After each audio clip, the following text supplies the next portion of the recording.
If you tuned in to watch The Apprentice last night, you'd have seen there were grim faces all around as the candidates were put under a lot of stress and a ton of rubbish. Yeah, tons and tons of rubbish. The two teams were challenged to start up junk removal businesses and were given a 1-ton tipper and 2 days to try to make a profit. Who was left on the scrap heap in the boardroom? Here's the moment Lord Sugar delivered his verdict. Susan,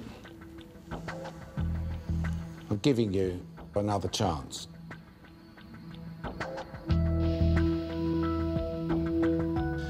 And so I've concluded that, Zoe, you did lose control of it. However, Edna, I just don't think that me and you are going to gel in business. And I wish you well, but Edna, you're fired. Thank you, Lord Sugar.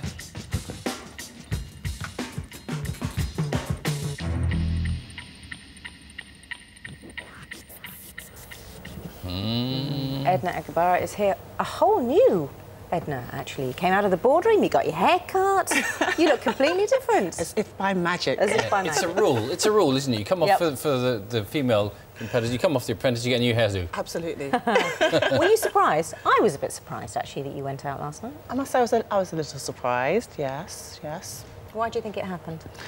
I probably underplayed my practical experience and probably talked a little bit too much about my academic experience. It was very, very close. First of all, it was a really tough assignment. It was very tricky. £6 between winning and losing. I know. Hardly any difference at all, really. I know, very frustrating. But it was a tricky task. I mean, you went from one job, you wasn't sure whether you were supposed to charge high or low or nothing at all. So we were kind of learning on the job.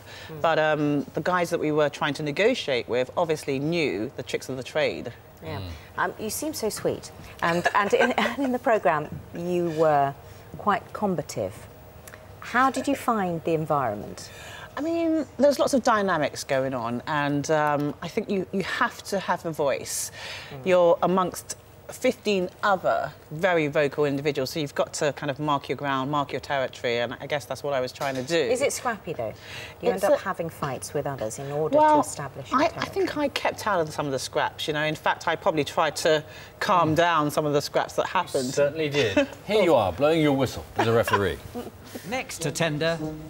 Zoe? What? Did you say that this room is worth a ton? Susan, Edna, and project manager Zoe. I genuinely know as much as you do. Are you sure that doesn't go over 1 ton? Susie, will you understand? I have not got a weighing scales in my head. I do not know how long it takes to rip out buildings.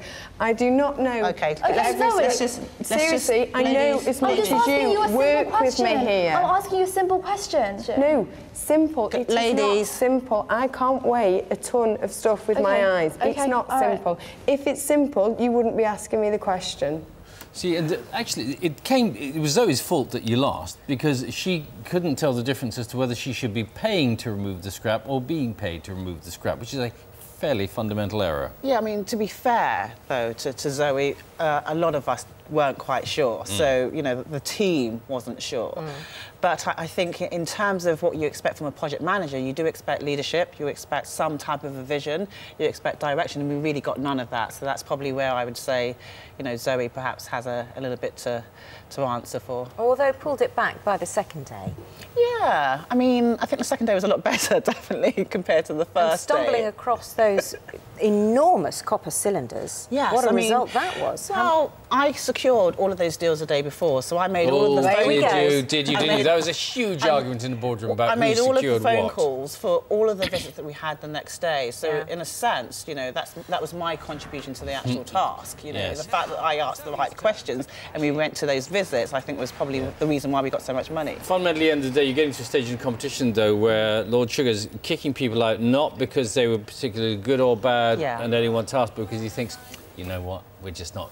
we're not going to make magic together. Do you know, which is fair enough. At the end of the day, if you're going to work with somebody, it's a 3-year contract. You've got to be comfortable with that person. You spend a lot of your working lives together, you know, so you've got to be comfortable with that person at the end of the day. Who do you think has it to go all the way?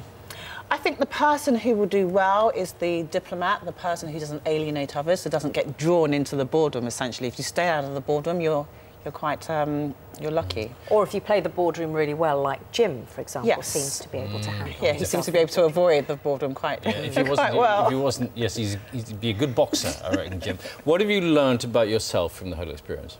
I think I've learned that I can probably learn most from people who are most different from me. The people who perhaps I wouldn't normally come across in my normal day working life. You know, I learnt the most from them, essentially. Because you're in HR, aren't you? Yeah, I'm a business psychologist, so I work very closely with the HR community. I train HR individuals and I work very closely with businesses to make them more productive. And are you going back into that role now, you're actually Absolutely, yeah, going back into that. So I have clients who hire me, essentially, to make them more productive or make their teams more productive. OK. Edna, thanks very much. Thank you. Is it in your contract that you have to get a new hairdo once you come off the Apprentice? It's not in my contract, or not in anyone's contract that you have to get a new hairdo, but I mean, I must say I learnt so much. I even went away and developed an app, a mobile phone app as well. That's one of the things I learnt as well, yes. Yes, cool. So look out for it. All right, then. Edna's talent booster. OK. Look out for it. All right, thanks very much. Well, she is a businesswoman. Yes, oh no, she's got to do it. Yeah, she's got to take the opportunity to sell. The Apprentice continues.